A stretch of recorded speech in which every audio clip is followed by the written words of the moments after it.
Assalamualaikum, salam sejahtera dan selamat kembali semula ke channel Abang. Terima kasih sangat-sangat sudi nak dengarkan cerita yang Abang nak sampaikan hari ini. Cerita yang dihantarkan oleh ramai orang untuk kita jadi iktibar dan juga pengajaran. Jadi hari ini Abang nak sampaikan lagi beberapa cerita pengalaman yang Abang sendiri kecut perut bila Abang baca dan Abang dapatkannya melalui email. Jadi sebelum kita mulakan cerita, marilah kita sama-sama berdoa kepada Allah Ta'ala. Semoga Allah panjangkan umur, murahkan rezeki, berikan kesihatan yang baik untuk kita semua dan permudahkan segala urusan kita di dunia dan di akhirat. Dan semoga Allah memberikan syurga buat mak ayah kita, juga memberikan keamanan untuk kita satu dunia dan memberikan umur yang diberkati. Jadi tanpa membuang masa lagi, Abang akan mulakan cerita kali ini. Menarik ceritanya. Abang mulakan dengan A'udzubillahi minasyaitonirrajim. Bismillahirrahmanirrahim. Allahumma salli ala Sayyidina Muhammad wa ala ali Sayyidina Muhammad.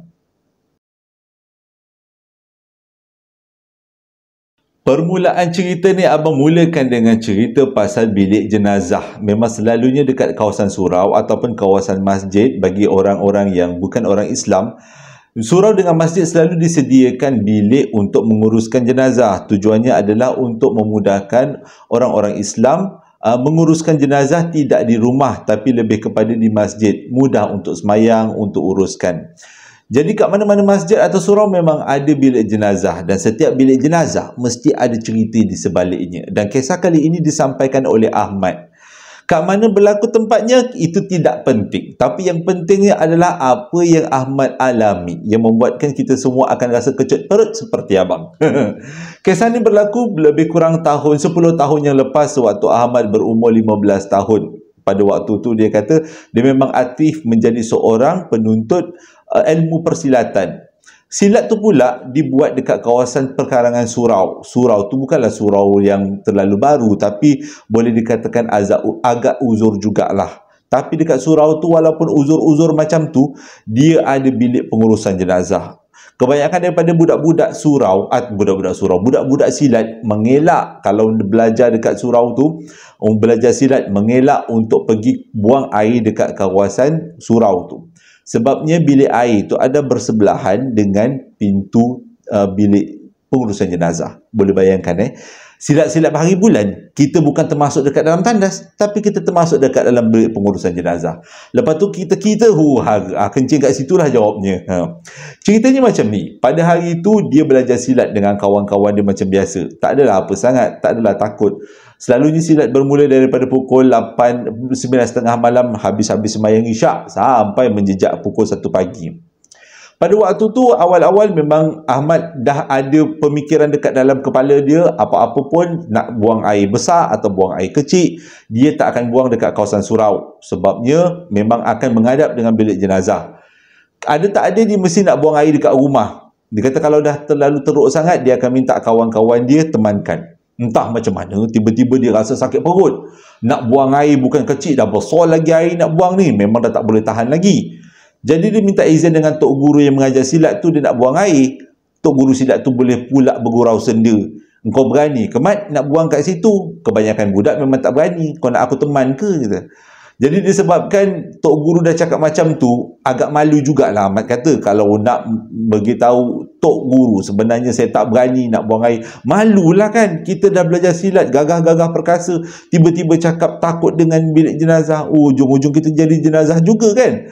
Jadi dia rasa tak naklah malu sangat. Dia cakap dengan tok guru, tak apa tok guru, saya boleh pergi, tapi ada tak kawan-kawan di antara kita-kita ni semua yang nak teman? Wah, dia sempatlah mengoffer siapa-siapa kawan-kawan dia nak teman. Tapi kawan-kawan memang dah tahu kalau yang Ahmad pergi buang air dekat dalam tandas, yang si tukang peneman tu akan duduk dekat luar tandas yang menghadap dengan bilik jenazah. Memang tak akan ada lah orang yang nak temankan. Jadi walaupun Ahmad bagi tahu siapa-siapa yang nak temankan bolehlah menemankan dia pergi buang air, tak ada seorang pun yang offer diri. Semuanya buat tak tahu je, buat-buat pekak aje. Tapi Ahmad kata waktu tu dia memang dah tak boleh tahan, perut dia memang memulas-mulas lain macam.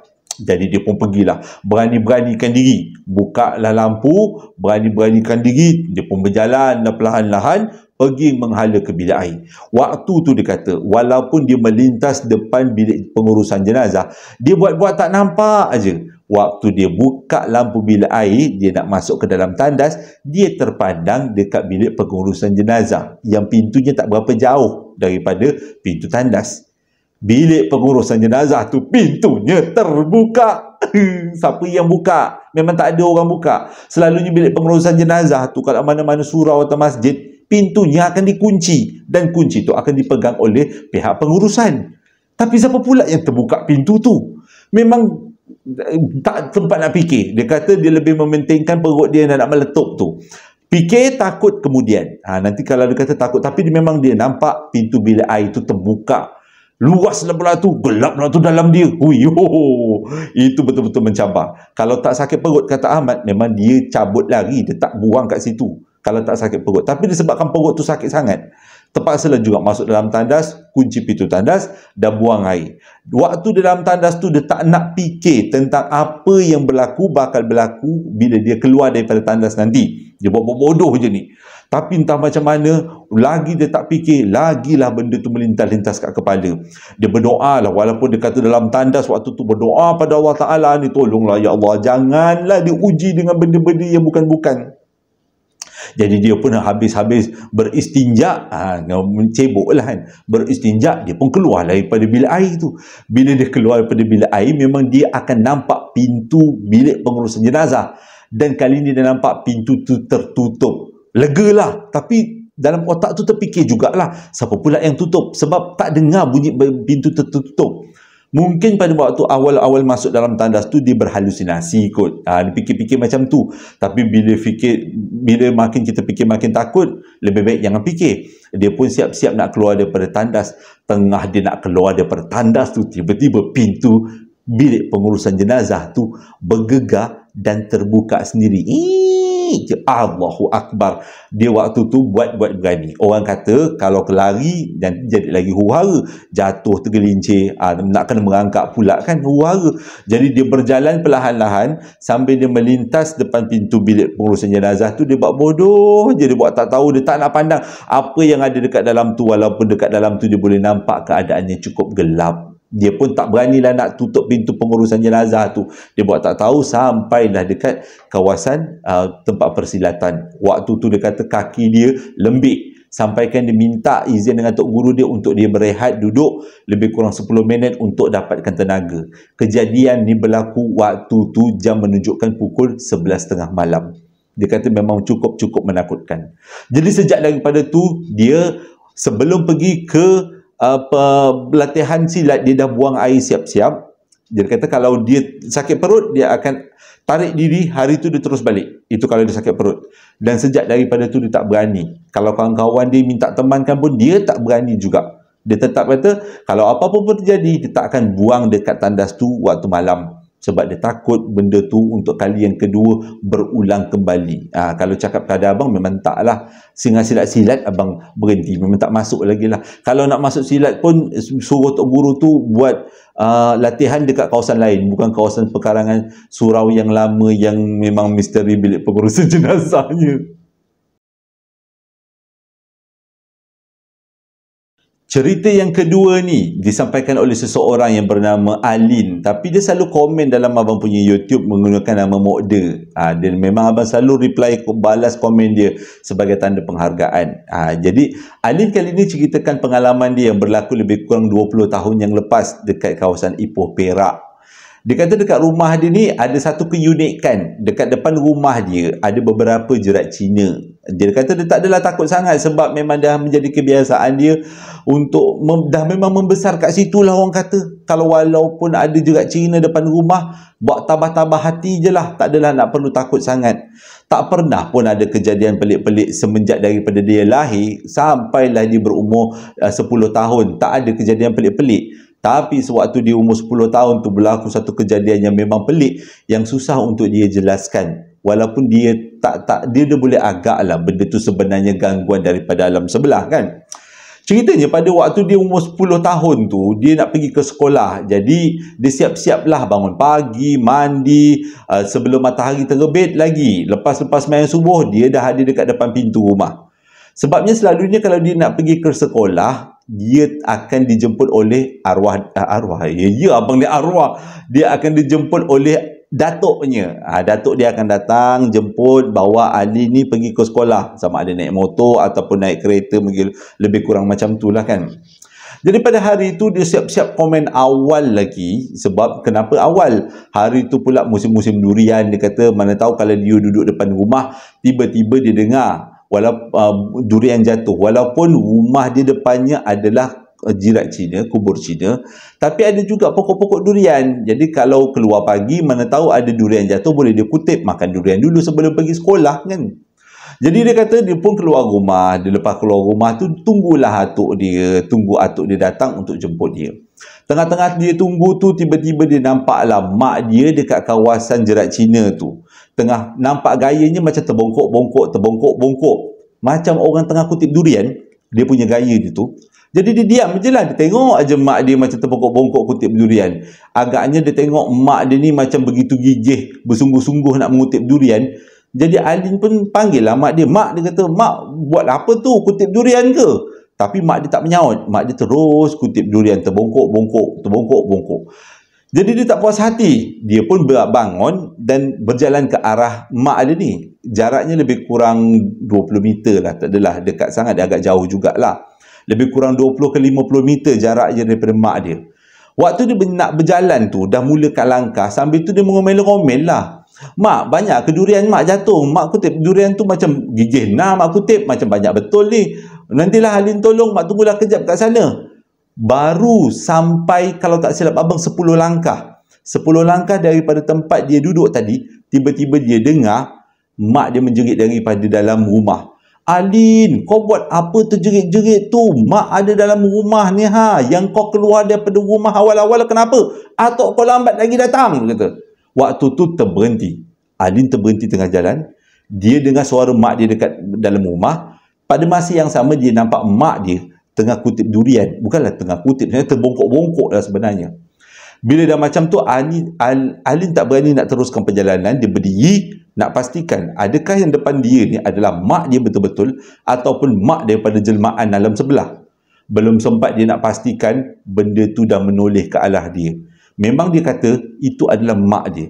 Muka yang sama, baju yang sama yang dipakai malam tadi, dengan keadaan badan dia, dengan keadaan raut muka dia, memang tak ada satu pun celah yang mengatakan itu bukan mak dia. Itu memang betul mak dia. Tapi jauh di sudut hati dia tahu yang ada depan dia ni adalah sesuatu yang menjelma jadi mak dia. Dan mak dia yang sebenar ada dekat dalam rumah. Waktu tu bila dah rasa orang kata dah rasa yakinlah yang mak dia ni memang ada dalam rumah, Alin pun patah balik berlari masuk dalam rumah. Dia peluk mak dia. Memang betul mak dia ada dalam rumah tengah siap-siapkan sarapan pagi untuk ayah dia dan ahli keluarga lain makan. Jadi mak dia tanya, kenapa ni tiba-tiba berlari masuk peluk mak ni? Alin tak cerita pada waktu tu sebab dia terlalu takut, dia kata. Dah lepas beberapa ketika baru dia cakap yang dia nampak mak kat depan kutip durian. Memang rupa macam mak, tapi Alin tahu tu bukan mak sebab mak ada kat dalam rumah. Mak dia kata apa? Itulah, lain kali jangan keluar rumah awal sangat. Nanti kan nampak yang bukan-bukan. Kamu tu masih lagi sekolah siang, sekolah pagi. Jadi keluar rumah biarlah sampai matahari tu terbit. Pukul 7, 7.15. Sebab masuk sekolah kan pukul 8. Jadi janganlah gigih sangat. Kan dah nampak benda yang bukan-bukan. Pacot parut, Alin kata waktu tu. Kisah kedua masih lagi pengalaman Alin. Tapi kali ni waktu tu dia dah berumur 12 tahun. Dan kejadian kedua ni berlaku pada bulan Ramadan. Orang kata kalau bulan Ramadan mana ada benda-benda yang pelik kan. Tapi sebenarnya ada yang pelik tu yang diikat adalah syaitan. Tapi golongan jin yang ikut kefahaman abang tidak diikat. Maksudnya ada di kalangan tu jin yang beragama Islam ke ada yang tidak diikat di bulan Ramadan. Jadi kalau di bulan Ramadan selalunya kalau ada orang-orang ternampak tu sama ada dia jin ataupun korin. Lebih kurang macam tu lah kan. Ceritanya dia kata menjadi kebiasaan anak-anak kampung lepas berbuka, lepas sembahyang tarawih, diorang ni akan bergembira. Mainlah, kadang-kadang main kejar-kejar, kadang-kadang main nyorok-nyorok, kadang-kadang main ting-ting, batu seremban, segala macam lah apa benda yang boleh dimainkan, dia akan mainkan. Sebab waktu tu dah dapat tenaga. Mata pula waktu tu tengah ngantuk sebab baru lepas habis sembahyang tarawih. Jadi untuk menyegarkan badan, kita perlu bermain. Macam-macam permainan. Jadi pada hari itu, lepas habis tarawih itu, Ali dengan kawan-kawannya lebih kurang 8 orang, dia orang berpakat-pakat nak main polis sentri. Maksudnya seorang jadi polis, ramai-ramai jadi penjahat. Lebih kurang macam main kejar-kejar jugalah. Jadi lat tamplum punya pasal, Alin lah yang jadi orang yang perlu mencari orang lain. Jadi bertebaranlah semua budak-budak pergi menyorok. Sebab Alin nak cari. Jadi lepas dah dikira 1 sampai 100, barulah Alin buka mata nak carilah ni kawan-kawan dia yang nak menyorok ni. Lupa abang nak beritahu, lokasi diorang main ni adalah kawasan kubur Cina. Tak ada tempat lain ke nak main. Dia kata kenapa kubur Cina? Sebab depan rumah dia kubur Cina. Jadi dah membesar dekat situ. Dah tak takut apa dah, dia kata. Bertebaranlah kawan-kawan dia menyorok tak ke mana-mana. Dia pun mencarilah satu-satu. Tapi dia kata setiap kali dia jumpa kawan dia akan muka jadi pucat dan kawan dia akan lari. Selalunya lepas kita jumpa orang, kita akan kumpulkan dekat satu tempat. Nanti barulah kita tali lat tamplum untuk main, untuk pusingan yang kedua. Selalu macam tu kan. Tapi kali ni tak. Jumpa si Fatimah muka macam pucat lah, si Fatimah lari. Jumpa si Syam muka pucat lari. Lepas tu cari-cari lagi, jumpa pula si Alia jumpa je, Alia menjerit atau Alia lari. Dia dah pelik pula. Dah kenapa semua orang nampak aku lari je kan? Kita belum habis permainan, jam masih lagi menunjukkan pukul 10 malam. Selalunya dia orang tamat main lebih kurang pukul 1. Itu punya gigihnya, dia kata. Jadi dia kata kenapa kawan-kawan dia lari lah, semua orang lari. Last dia kata ada seorang budak lelaki. Budak lelaki tu dia jumpa orang yang terakhir. Dia jumpa dan dia pun cakap, jumpa pun kau. Budak lelaki tu pun terkejut. Bila budak lelaki tu terkejut, budak lelaki tu bangun dan lari. Budak lelaki tu lari. Tapi budak lelaki tu berhenti. Sewaktu dia berlari tu, dia berhenti sekejap dan dia pandang ke arah Alin. Dia kata, kita orang semua dah tak nak main, dia kata. Kita balik, besok nak sahur. Lepas tu dia sambung lari balik rumah. Waktu tu Alin dekat tengah-tengah kawasan perkuburan tu dah macam terpinga-pinga. Aku seorang je kat sini yang masih lagi gigih nak main polis sentri, nak main kejar-kejar. Jadi bila dah semua orang, dah 8 orang, 7 orang tak ada, dia pun balik lah kan. Balik sampai kat rumah, tak ada apa pun, dia kata. Besok paginya dia tanya dengan kawan-kawan dia, kenapa malam tadi tak sempat nak buat pusingan yang kedua? Pusingan yang kedua, pertama kau dah nampak aku, kau lari. Kau nampak aku, kau lari. Jadi waktu itulah baru dia orang sebarkan, baru dia orang beritahu sebenarnya apa yang berlaku. Dia kata sewaktu Alin cari dia orang tu, ada seorang perempuan ikut Alin daripada belakang. Rambutnya panjang, mukanya tak nampak. Tak adalah nampak macam makhluk alam sebelah. Tapi kemunculan dia tu memang menakutkan dan agak pelik sebabnya diorang main tak ada pun orang dewasa. Tapi yang ikut Alin sewaktu mencari kanak-kanak ni yang lain tu, yang sama-sama bermain tu, dia adalah seorang perempuan dewasa berambut panjang berbaju putih. Mukanya tak nampak. Sebab itu diorang kata diorang takut, diorang balik dan lagi. Semua nampak. Jadi kalau ada di antara orang-orang yang dengar cerita ni adalah kawan-kawan Alin sewaktu main kejar-kejar tu, bolehlah kongsi-kongsi dengan abang macam mana perasaan korang. Tapi permainan kejar-kejar tu memang tetap juga diteruskan walaupun bulan Ramadan. Walaupun pada malam tu diorang dah kena kacau dengan sesuatu yang memang tak dapat nak jelaskan. Tapi pada hari-hari berikutnya gigih budak-budak ni tetap main. Kali ni main nyorok-nyorok tapi tak nak terlalu ekstrim. Main nyorok-nyorok di sekitar-sekitar rumah je. Tak ada orang yang dibenarkan untuk menyorok dekat kawasan kubur Cina. Nanti takut jadi benda yang sama berulang waktu Alin jadi tukang cari tu kan. Jadi dia pun bersetuju. Lepas tu Hisham dipilih untuk jadi tukang cari. Yang lain bertebaran lah menyorok. Alin ni pula, dia kata daripada kecil dia memang ada sifat yang tak nak kalah. Kalau apa pun yang terjadi, dia mesti jadi juara, jadi champion. Jadi dia fikir kawan-kawan dia semua takut nak menyorok dekat kawasan kubur Cina. Tapi bukan dia. Dia berani, dia kata. Apa-apa pun dia kata, dia punya aim, dia tak nak kawan dia jumpa dia terlalu awal. Biarkan dia jadi juara. Macam tu. Jadi dialah satu-satunya anak gadis yang menyorok dekat kawasan kubur Cina pada waktu tu. Yang lain semua nyorok bawah tangga, belakang rumah, pokok pisang, pokok pinang, dalam kolam. Tapi Alin dengan beraninya pergi menyorok ke kawasan kubur Cina. Mula-mula dia dengar, dia kata, dia dengar kawan dia cari, Fatimah dah jumpa, Laila dah jumpa. Dia dengar, Alin kata dia dengar. Tapi kawan dia tak pun jumpa dia. Menjerit-jerit sampai jerit-jerit nama Alin. Alin, kau kat mana? Kau kat mana? Alin bila dengar macam tu lagi semangatlah dia. Dia kata, oi, tak ada orang jumpa aku. Nampaknya macam akulah juara. Waktu dia tengah melayan-melayan perasaan tu, dia nyuruk ke dekat belakang satu kubur Cina tau.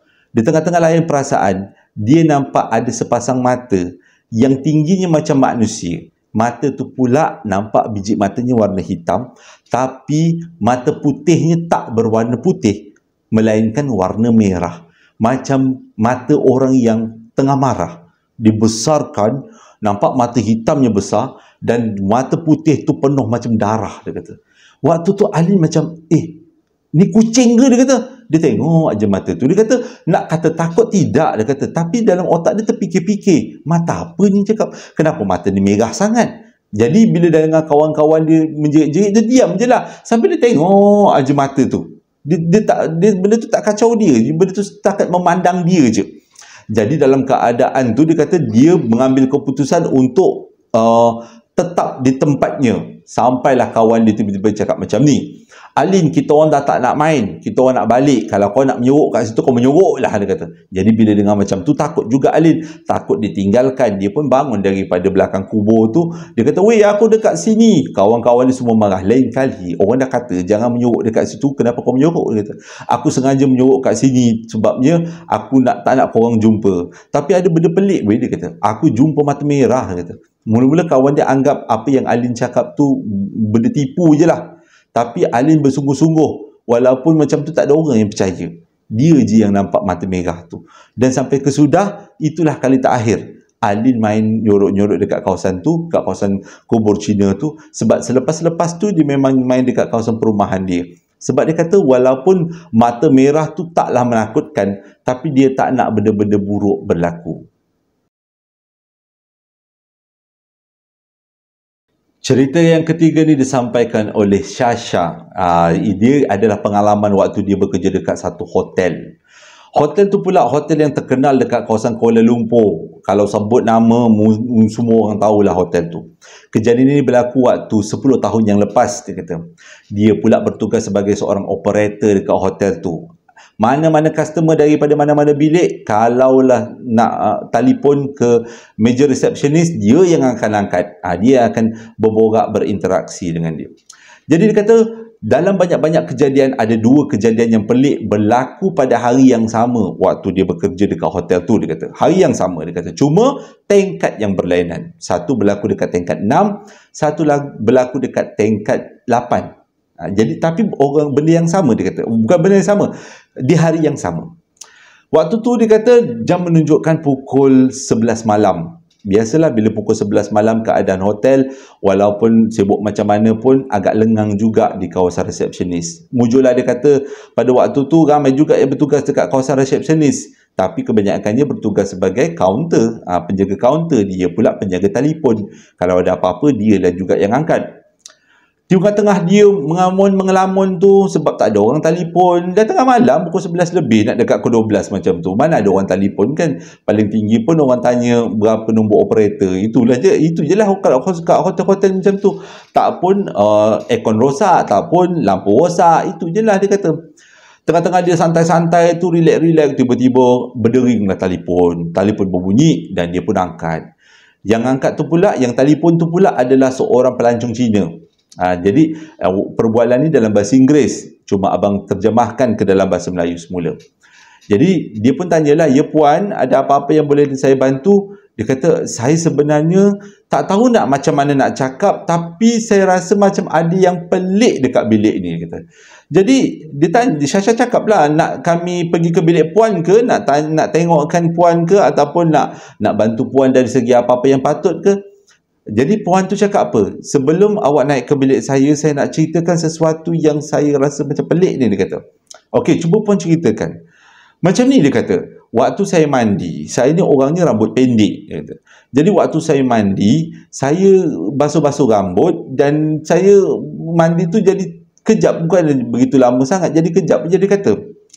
Dan menjadi kebiasaan saya, lepas-lepas mandi, selalunya depan cermin tu saya akan sikat rambut. Okey, ada apa masalah ke puan dengan cermin kami ke, dengan aircon ke, lampu ke? Tak ada masalah, dia kata. Cumanya yang saya pelik, sewaktu saya sikat rambut dekat depan cermin, rambut saya panjang.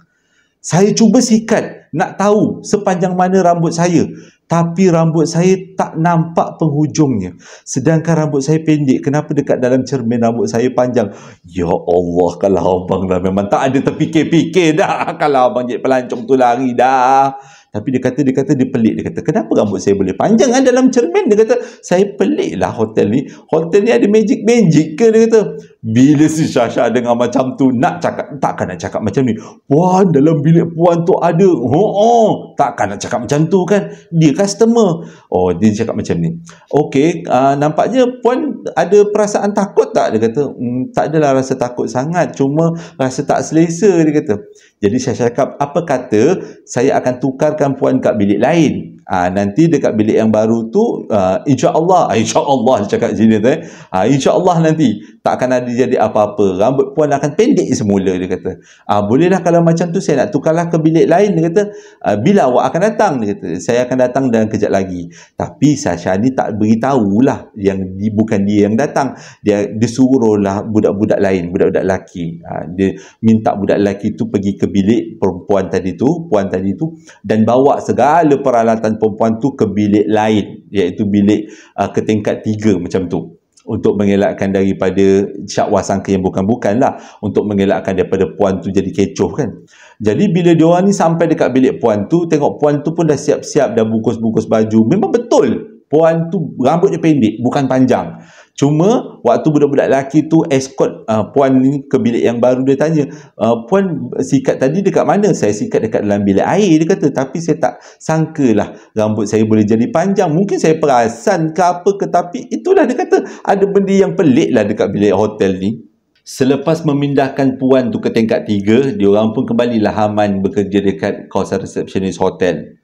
Tak lama lepas tu, tak lama, kejap aja dia kata. Tak lama lepas tu tiba-tiba ada seorang lelaki berseluar dalam. Mak Saleh, dia kata. Bukan orang kita lah, bukan orang Malaysia, orang Mak Saleh.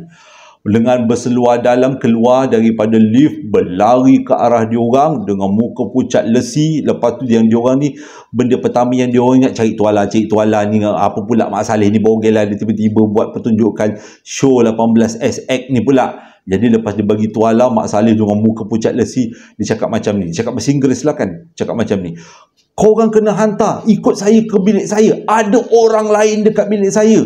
Jadi yang si pekerja-pekerja ni pula, siapa yang ada kat dalam bilik tu? Tuan relax, tuan cerita kat kita orang. Apa sebenarnya yang berlaku?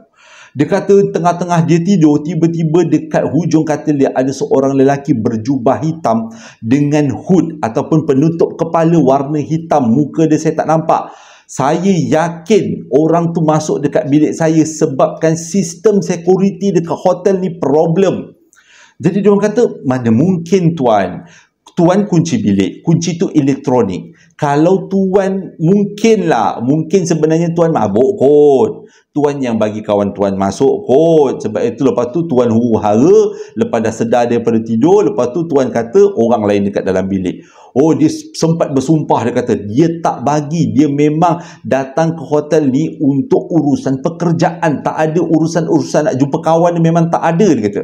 Jadi bila saya balik hotel tadi, memang saya tak mabuk, cuma saya kepenatan, dan saya masuk bilik pukul 9, dia kata. Dan tiba-tiba pukul 12 malam saya terbangun sebab saya rasa macam ada yang tak sedap. Saya terbangun, terjaga, dan ada lelaki tu, dan saya lari keluar. Jadi bila dengar macam tu, okey, yang tadi ada peristiwa kan, yang ni peristiwa kedua kan, dan macam ada yang tak kena ni. Jadi diorang pun berbincang-bincang, apa kata kita semua ramai-ramai pergi tengok dekat bilik tuan tu, ada tak orang lain. Sebab tuan tu kata lepas dia keluar daripada bilik, orang tu, lelaki tu masih ada lagi dekat dalam bilik. Jadi dan tuan tu tutup pintu. Tujuan dia tutup pintu, dia kunci supaya dia nak panggil pekerja-pekerja ramai-ramai naik ke bilik dia, keronyok lelaki yang ada dalam bilik tu. Itu dia punya planning lah, planning tuan tu tadi. Jadi diorang pun ramai-ramai lah, 3-4 orang petugas-petugas malam tu naiklah dekat bilik tuan tu. Tuan tu pun buka bilik. Bila masuk dalam bilik tu memang tak ada apa pun. tak ada orang lain pun, dengan TV terbukanya, dengan keadaan katilnya yang masih lagi tersusun elok, tak ada pun tanda-tanda yang ada orang lain dalam bilik tu. Jadi bila dah macam tu, yang tuan ni dah mula rasa resah lah. Dia dah macam nak menuduh-nuduh dengan pihak hotel, sebab dia kata pihak hotel tu tak menjaga keselamatan, orang lain boleh masuk lagi. Jadi pihak pengurusan hotel pun bagi cadangan, Syah bagi cadangan supaya tukar ke bilik lain. Tukar ke tingkat 3 juga, tempat si puan perempuan tadi tu. Bila tukar ke tingkat 3, keadaan pun jadi aman. Jadi diorang ni ramai-ramai rasa macam nak tahu apa yang berlaku. Diorang tengok semua di CCTV. Bila dekat dalam CCTV tu ada sesuatu yang sangat pelik. Pada pukul 9.30 malam, si tuan ni tadi memang masuk dekat dalam bilik. Tapi pada pukul 10.30 malam, pintu bilik hotel dia terbuka seperti ada orang buka daripada luar dan masuk ke dalam. Dan tak lama lepas tu, lebih kurang pukul waktu tu pintu tu terbuka pukul 12, dekat pukul 12. Tak lama lepas tu tuan tu berlari keluar dengan berseluar dalam, keluar daripada bilik. Dengan kata lain, apa yang tuan tu cakap memang betul, cumanya tak nampak siapa yang masuk.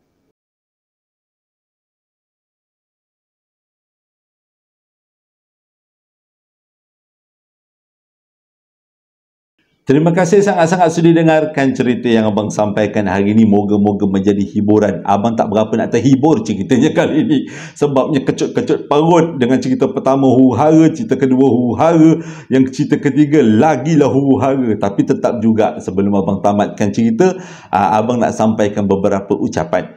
Ucapan yang pertama datangnya daripada Alin Sarimah. Dia nak ucapkan selamat hari jadi buat bondanya, yang mana hari jadinya jatuh pada 24 hari bulan 1, genap umur 69 tahun. Dengan ucapan selamat hari jadi buat bonda tersayang. Semoga Allah panjangkan umur, murahkan rezeki, berikan kesihatan yang baik untuk ibundanya dan sentiasa dirahmati Allah. Amin ya rabbal alamin.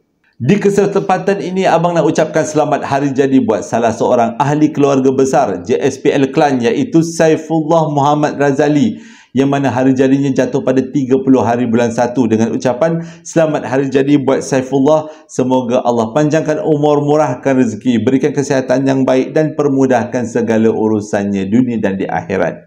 Ucapan yang ketiganya datang daripada seorang sahabat yang bernama Mariam Hussein. Dia mohon kita semua hadiahkan Al-Fatihah buat sahabatnya yang bernama Fadli Syam Zakaria, yang telah pun dijemput ilahi pada 26 hari bulan 1 yang lepas.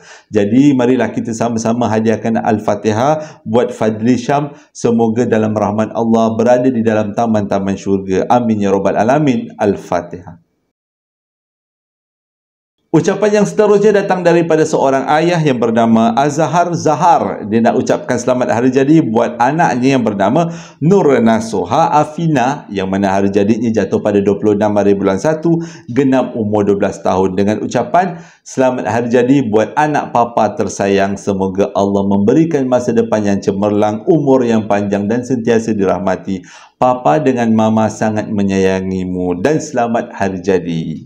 Ucapan seterusnya datang daripada seorang isteri yang bernama Azi. Dia nak sampaikan ucapan selamat hari jadi buat suami dia yang bernama Ibrahim, atau nama singkatannya iaitu Aim. Dengan ucapan selamat hari jadi buat suami tercinta.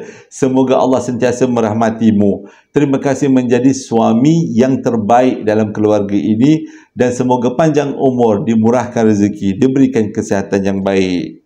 Ucapan yang seterusnya datang daripada seorang anak yang bernama Sarah Rusli. Dia nak sampaikan ucapan hari jadi buat bondanya iaitu Absah Surmin.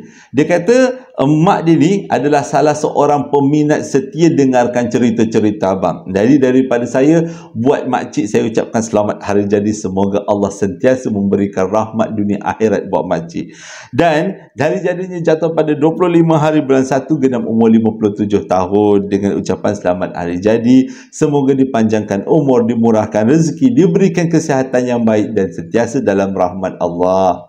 Dan ucapan seterusnya datang daripada seorang isteri yang bernama Safia Zulkifli. Dia nak sampaikan ucapan hari jadi buat suami dia iaitu Muhammad Zulhilmi, yang mana hari jadinya jatuh pada 24 hari bulan 1 genap umur 37 tahun. Dah 13 tahun juga mereka berkahwin. Pada bulan ini genap dah 13 tahun. Dengan ucapan selamat hari jadi buat suami tercinta, semoga Allah sentiasa merahmatimu, memberikan masa depan yang cemerlang, memberikan umur yang diberkati dan sentiasa dalam rahmat Allah. Amin ya rabbal alamin.